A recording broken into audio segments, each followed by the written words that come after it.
lovely good morning to you, and thank you so much for tuning in to the Capital FM Breakfast Show. This is the weekend breakfast show, and we are back with another episode of Road to 2026, where we have been analyzing Zambia's political landscape. Now, today's guest is someone who is passionate about leadership of the nation. He is no other than aspiring presidential candidate, and he is part of a People's Party. His name is Sebastian Kopulande. Good morning. Good morning, Serena. Good morning, listeners. And great to be with you this Independence weekend. Indeed. We've actually been celebrating independence with some songs that are taking us back to 1964. So I want to hear from you, Mr. Sebastian, before we get deep into the conversation. How did you celebrate Independence Day? It was a quiet day yesterday for me, but I did go to Millennium TV.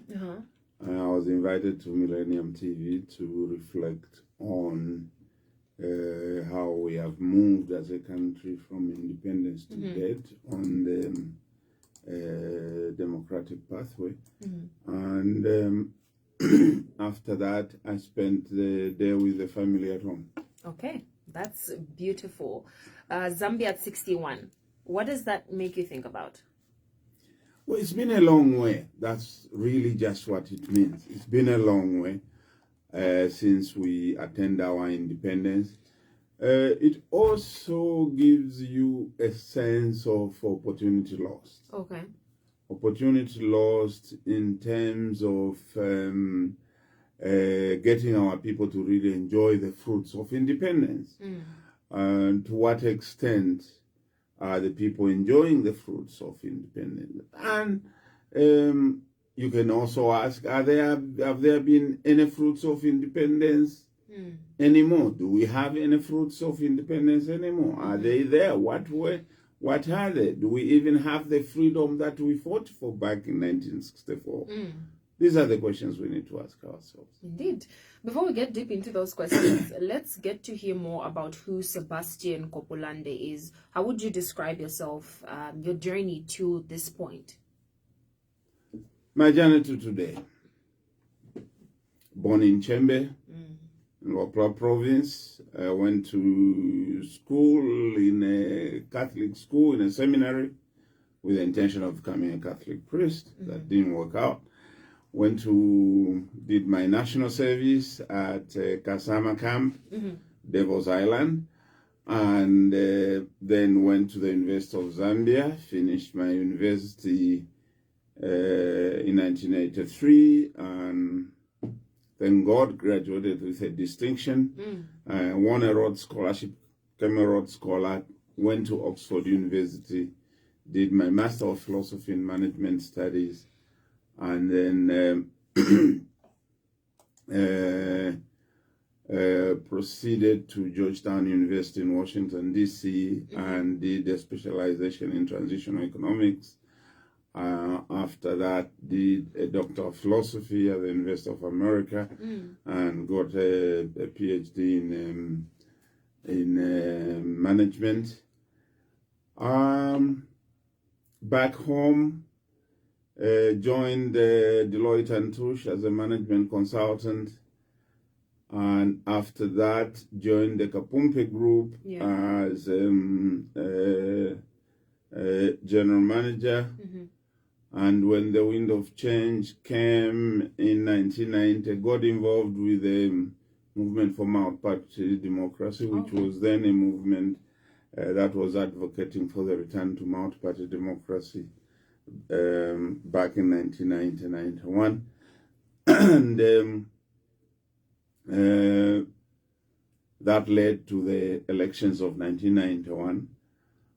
I was then appointed senior private secretary to the vice president at the time that President Frederick Chiluba won the elections and appointed his first cabinet.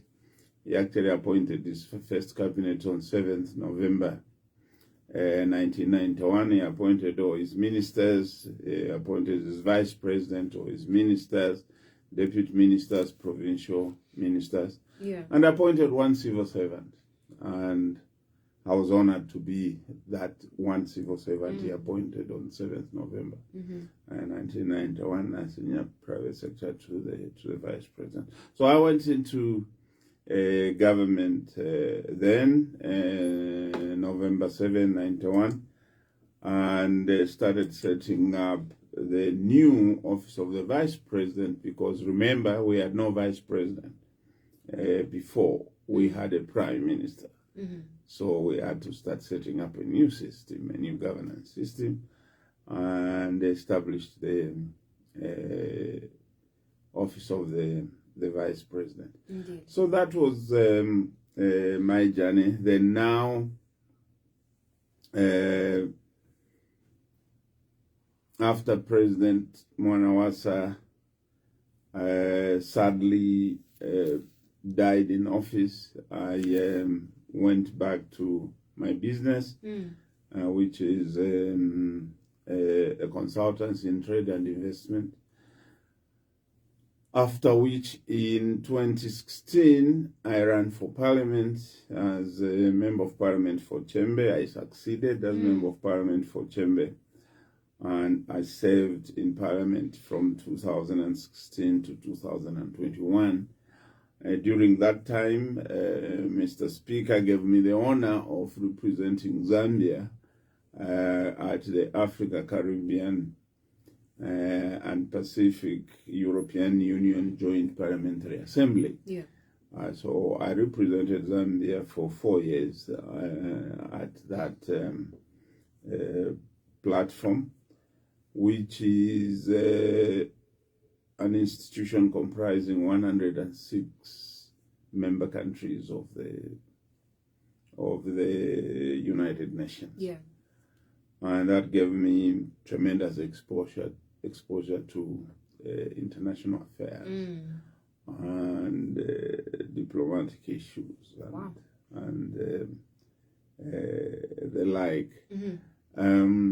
I forgot to mention that before then, I worked in government. After I was appointed senior private secretary to the vice president, I was moved to the Ministry of Commerce, Trade and Industry, and given the assignment, that was in 1993, given the assignment specifically to reorientate the country from a commandist economy to a market-driven economy. So as director of industry for 2 years, and that was the assignment the president gave me, 2 years. After 2 years, I was appointed permanent secretary for the minister without portfolio, who was then Mr. Michael Chirufyasata. Yeah. He was appointed minister without portfolio on 29th May 1995. I was appointed permanent secretary on 30th May 1995. At that time, you'd be interested to know that there was not even an office for the minister without portfolio. So I had to set up a ministry from scratch. Wow. From zero, including finding the actual offices. Yeah. Sorry? You set up quite a lot, eh? Oh yeah. No, I'm... yeah, I set up things. That's what I do. That's what I do. I'll tell you a little more about setting up things again. I think I would love that. Yeah. So you mentioned that you were initially a part of the movement for multi-party democracy, MMD. Yes. Now we're seeing you being a presidential candidate in the People's Party. Tell us about that shift. Were you the one that initially formed the party, or have you just been elected to be the presidential candidate come 2026? Well, let me...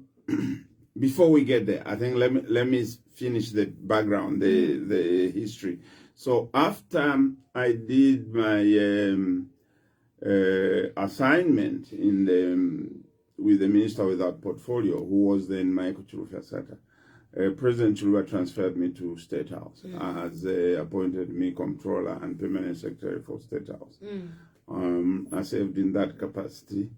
And when President Levi Mwanawasa won the elections in 2001, and took office in 2002, he appointed me special assistant, special duties.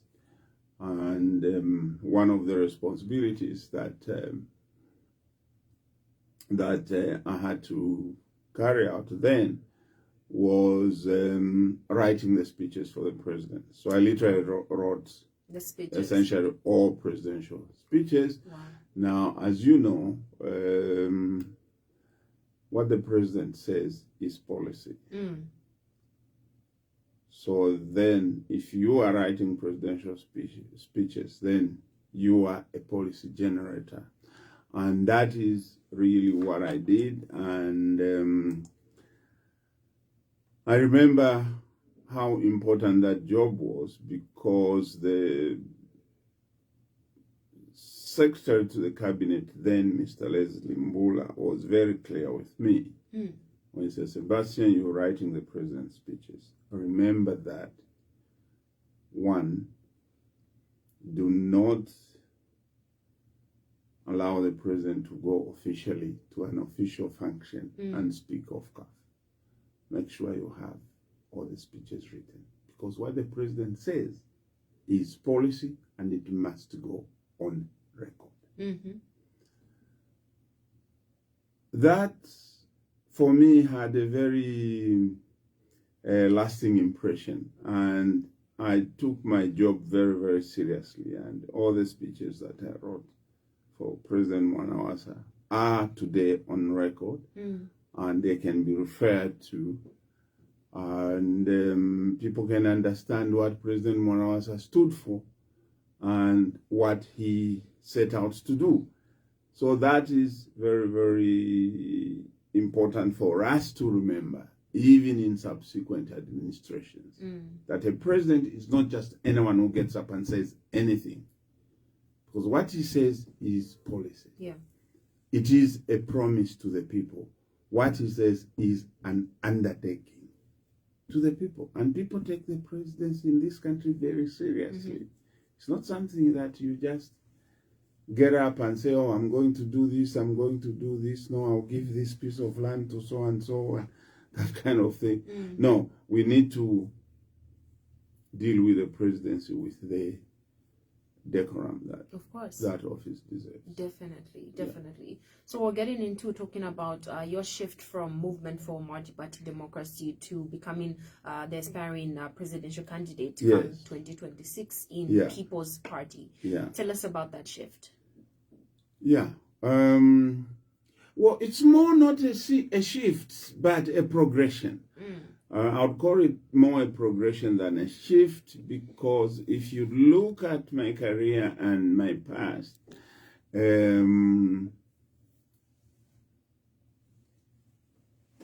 I've been on one journey. Okay. I'm one of those that can proudly say I've saved 5 presidents out of 7. I worked with President Chiluba, I worked with President Mwanawasa, I worked with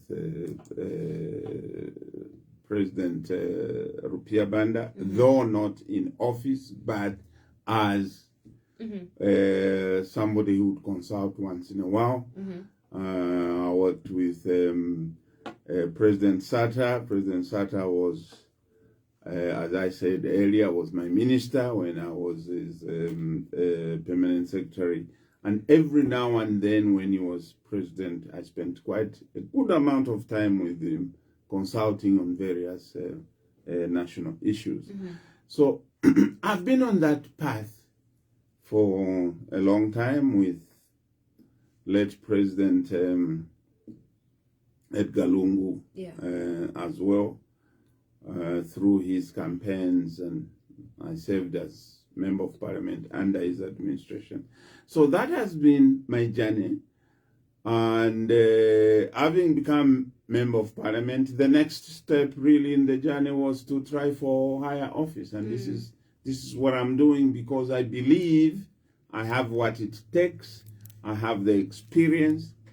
And I can proudly say extensive experience in the presidency, in running the actual presidency, extensive experience in policy development, extensive experience in policy implementation. So I have operated at all that level. I've had that exposure, and I thought that I should now, at this stage, be able to help my country at a higher level, bringing my experience to bear on the well-being of our country. Wow, brilliant. So looking at Zambia's political landscape right now, many of the citizens have sort of lost trust in political systems. We see what's happening on the political scene, and to some extent, we've been even talking about the potential of voter apathy being a bigger thing come 2026. People are saying we keep voting our leaders in, but nothing much seems to change. Taking a look at some of the issues that the citizens are raising, clearly you can see that the citizenry is frustrated. They want change. We have been wanting change. We've been voting for change, but a number of people just feel like, okay, maybe something is missing. Why do you think that is? Looking at your standing point with the vast experience that you have, what's causing this situation and how can we change it? It is very sad that we could come to the point, as you have described, where people lose faith in the governance system, where people withdraw their participation in the system out of frustration, out of disappointment, because they feel that those that they put in power simply abuse them to rise to positions where they can benefit themselves and their friends and not work for the people of the Republic. Yes, indeed. To a larger extent, that can be justified. Let me talk about our current situation. Our current situation has been the most frustrating to a lot of Zambians. Why? Because in 2021, after change of government, a lot of Zambians had a lot of hope in this administration. And that was all based on what the party in power today had promised while they were in opposition. So the people invested a lot of hope. People were told they will be driven to heaven. Where have they been driven today? To something almost hell. We were promised democratic rights. We were promised that we're going to restore our human rights. Where are we today? When you speak, you go to jail. Today we are jailing people for what they said, not what they did. Where in a democracy, where in political processes, where an opposition party leader says something, because he has said that he must go to jail. So what are we doing with our freedom of expression? What's happening to the freedom of conscience? What's happening to the freedom of association? Today we are in a situation where a ruling party can take over an opposition party, put their stooge there as leader of that party so that they can control that party. Come on, Zambia. Is this what we chose? If we had known, those of us that were there in 1991, that the freedom we fought for was going to drive us to where we were today, it would have been better to stay under the one-party Kenneth Kaunda rule than we are today. Because during the Kenneth Kaunda rule, it was constitutional to only have one party. That was the constitution. Mm-hmm. Today we have a constitution that provides for multi-party existence, but we are behaving as though it is one party. Mm. There's a lot of illegalities taking place now by gagging people, by not allowing opposition parties to hold rallies. Opposition parties have now even given up applying for authority to have a, in any case, under the law, they don't even have to apply for authority. Mm-hmm. They just have to inform the police at least 7 days before their planned public rally. Yeah. But today the police behave as though they have the power to give a permit. They don't. Mm-hmm. So, does this justify the people's apathy? Yes, to a great extent. Okay. But let me tell the Zambian people,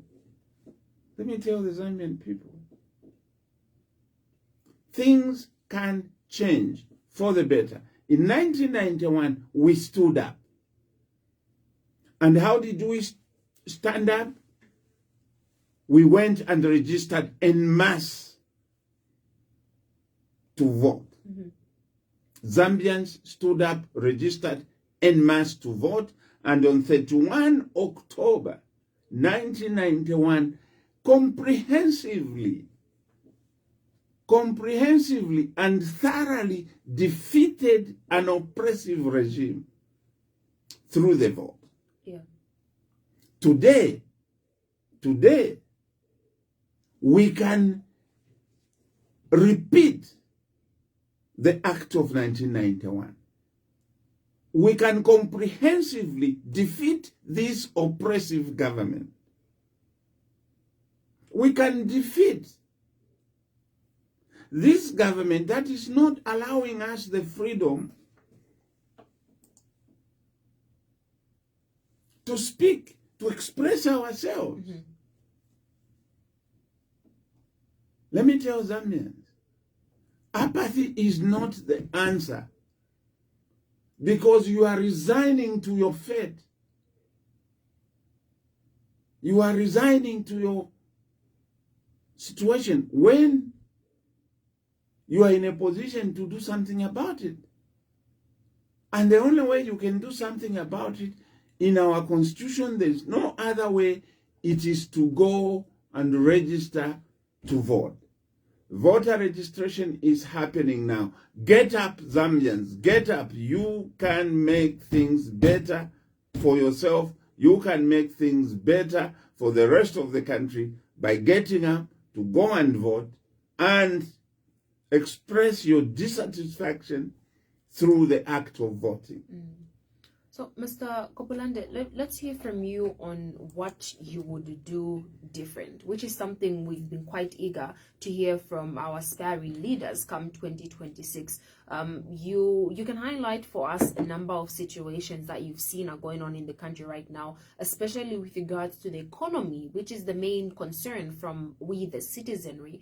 What do you plan to do different? Well, Serena, that's a question for a full day. Mm-hmm. But, simply put, mm-hmm. you cannot run a foreign economy in our country.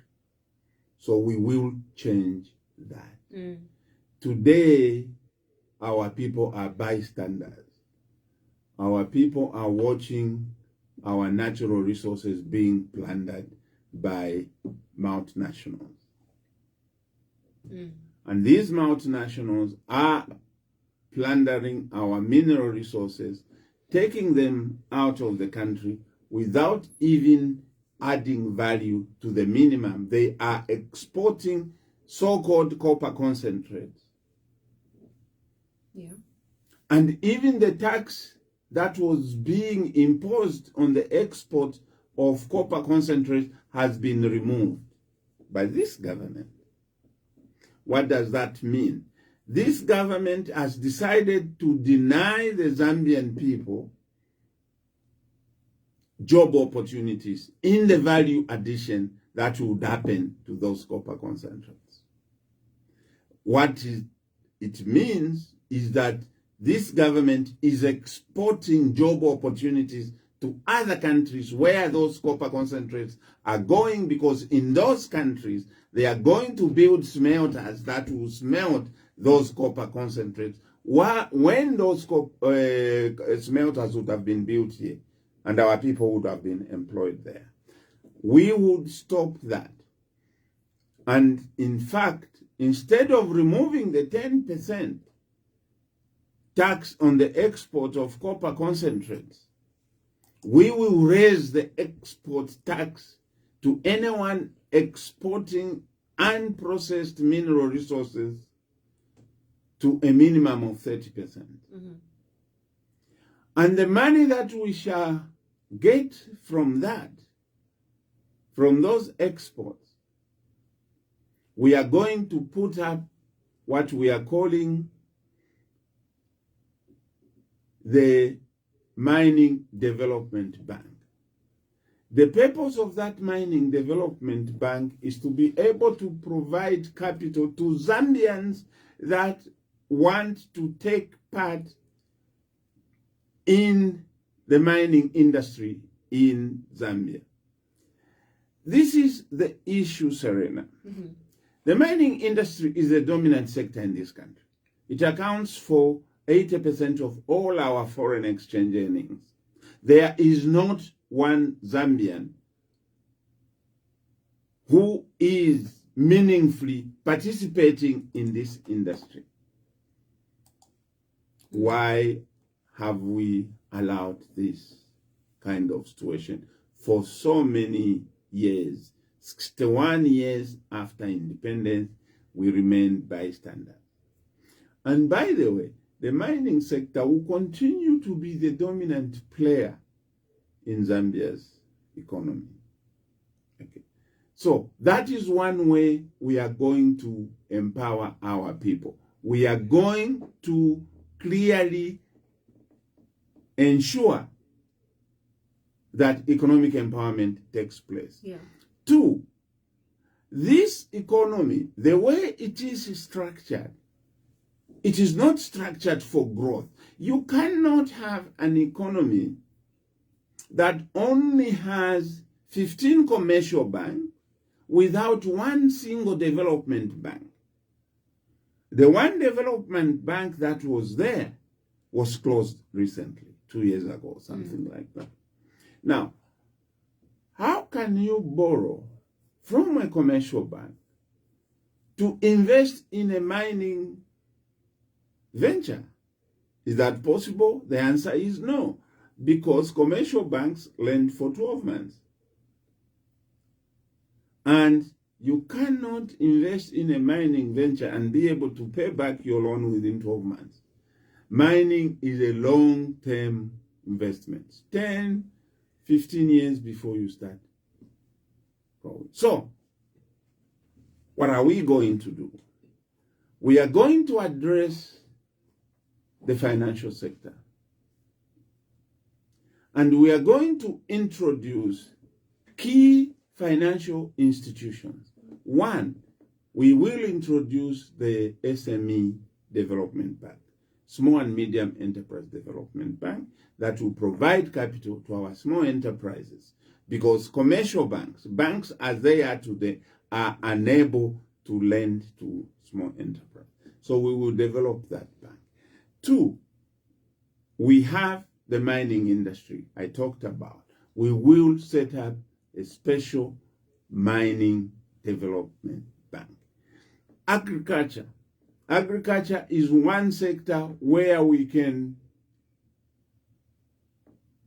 grow from. apart from growing our economy, agriculture is what guarantees us our food security and our food sovereignty as a nation.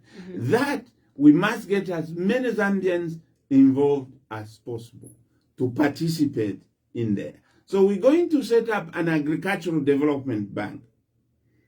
And that bank will be lending to the agricultural sector. 3, we are not able to export as much as we can as a country. We are not able to export as much as we can as a country because we don't have a financial institution that will lend for export processing projects. So we're going to establish an import-export bank. Remember, it used to exist before. But if you look, all major economies in the world have got an import-export bank. We have the US Import-Export Bank. We have the Chinese Import-Export Bank. We have the Indian Import-Export Bank. All these have got what is called Exim banks. We don't in Zambia. Now, that takes away the potential to grow our export processing capability. So with these initiatives in the financial sector, we believe that we will bring about substantive change. In agriculture as well, we have proposed in our manifesto that in order to spread out opportunities for youth participation in agriculture, we are going to set up youth farm blocks in all the provinces. We're going to work with traditional leaders in the provinces to assist us allocate land where we are going to set up these youth farm blocks and give youths in there at least 2.5 hectares each of piece of land. We have the machinery there, the tractors, the planters and all that. For the first 3 years, we'll support them. We will set up post-harvest aggregation centers right in those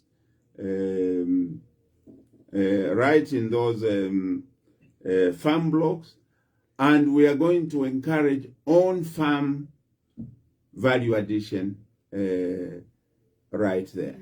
So these are some of the interventions we are going to make. Now, to facilitate and speed up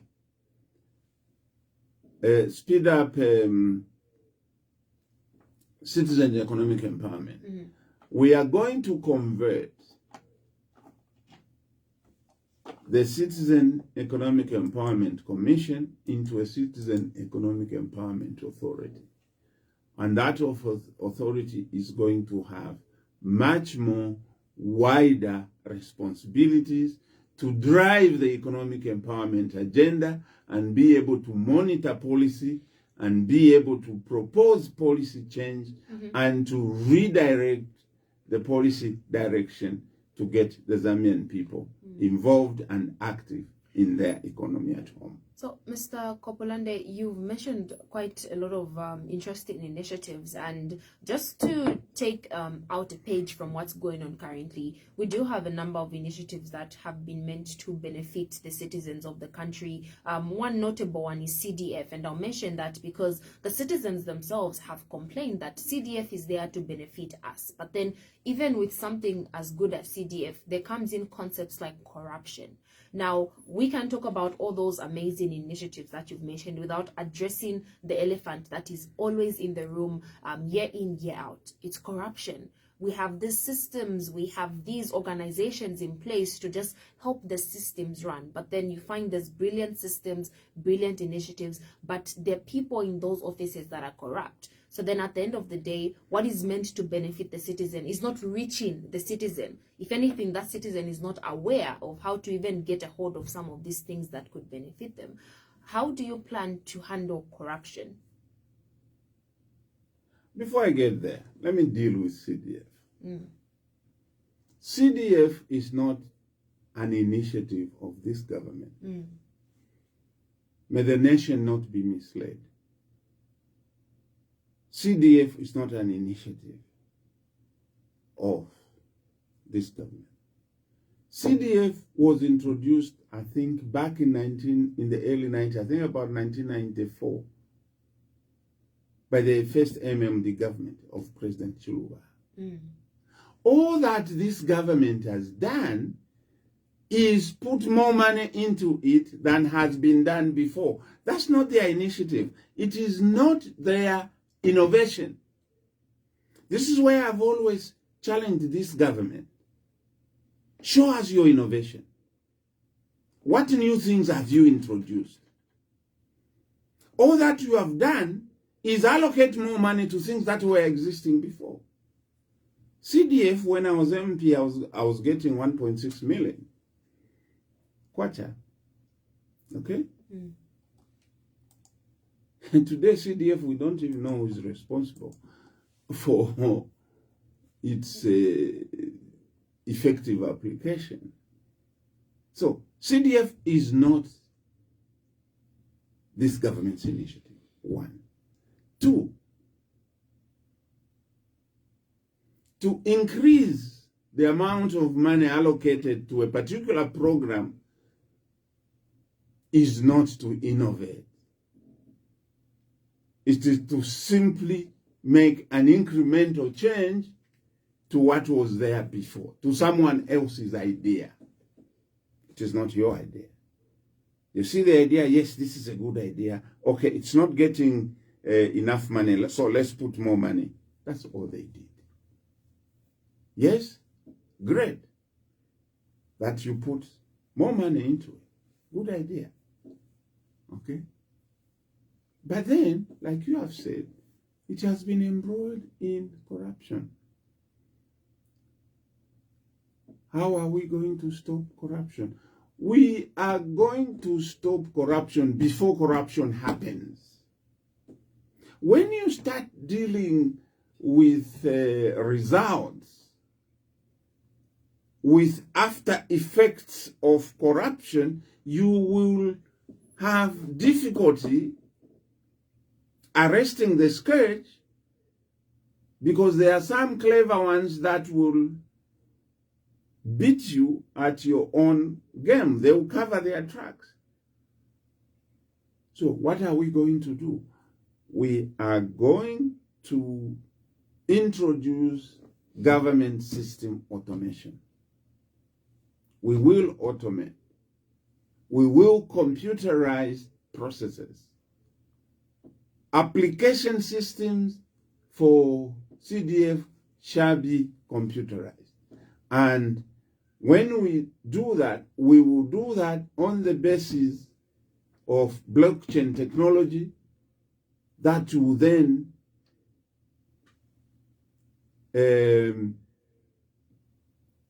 make it impossible for anyone to enter the system and change what is already there. Mm. By then, we shall know if a file reaches Serena today at 09 hours in the morning, we know exactly how long Serena is supposed to spend with that file. We'll give her 24 hours. Mm-hmm. The following day at 09, that file should go to somebody else until it goes through the process. And all that will be protected by blockchain technology. Today, Serena, it is shocking. It is shocking that within the system, somebody can go into the computerized system and change the records that are there. Okay? Now, that is very, very sad. That we have to stop. Whatever is there, I'm sorry, will have to be revisited so that we make it impossible for anyone to interfere with data that is on the government system. Okay. Yeah. Well, that is one. Two, we will ensure that all those that are appointed to positions of power or influence qualify for those positions, not simply because they are party cadres or they come from Eastern Province or they come from Northern or Luapula Province. No, that will not be the basis of appointment.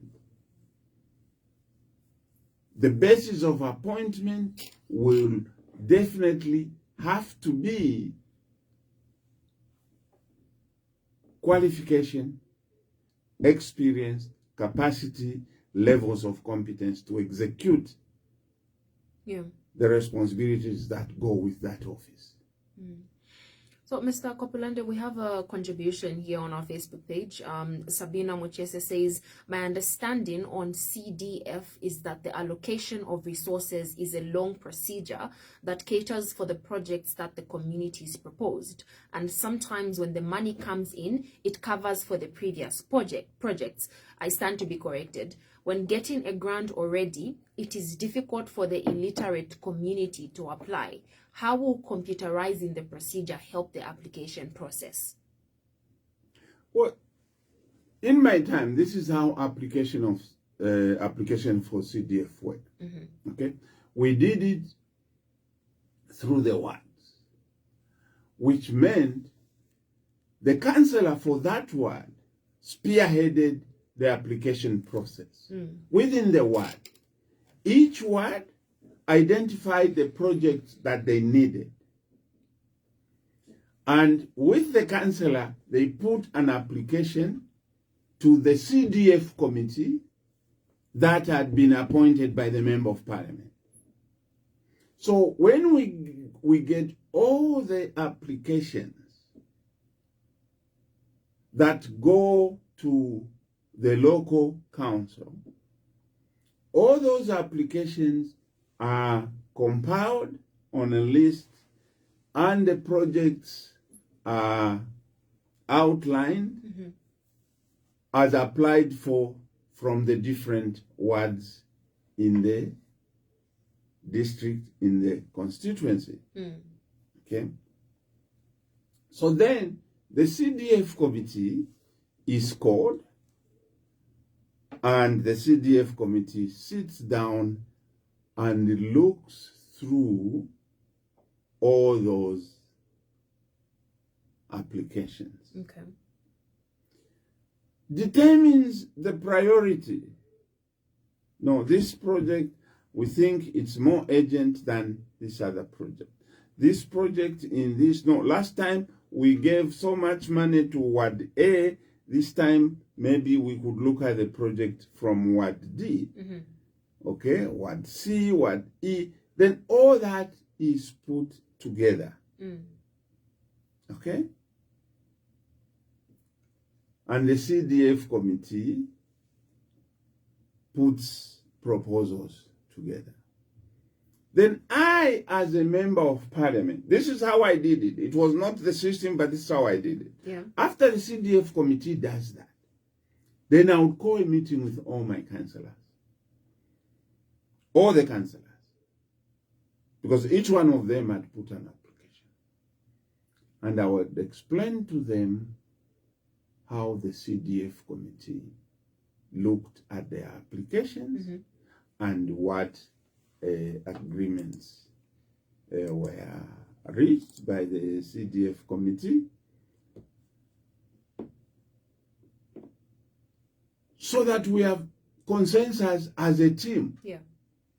All the councillors, all the they all get to understand to say, okay, we think that, well, there is more need there than there is. So for me, I can wait for the next allocation. Okay? Yeah. So that we all come out with one voice, then we give the council the go-ahead to start project implementation as approved by the CDF committee.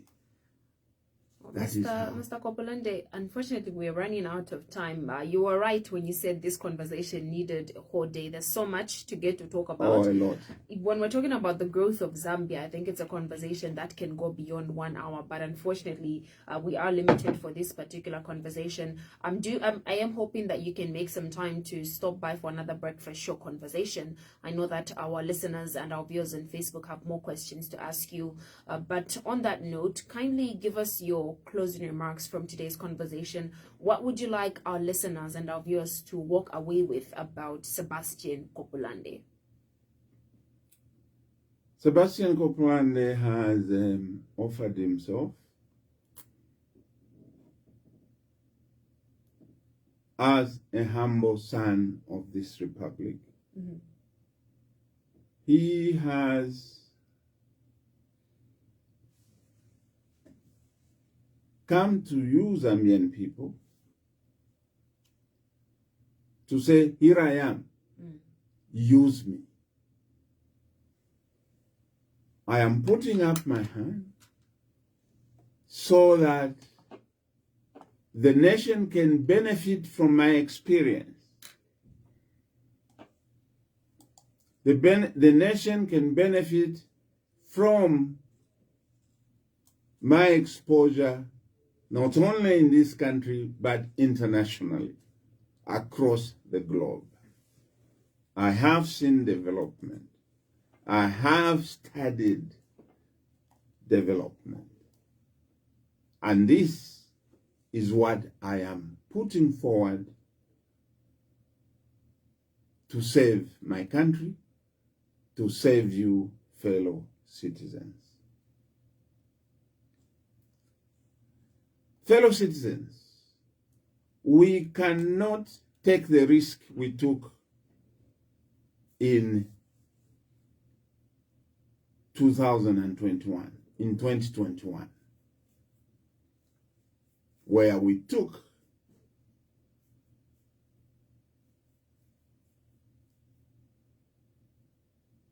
people with no experience in government, never seen it before. We know the result. A repeat of that will spell disaster for this country.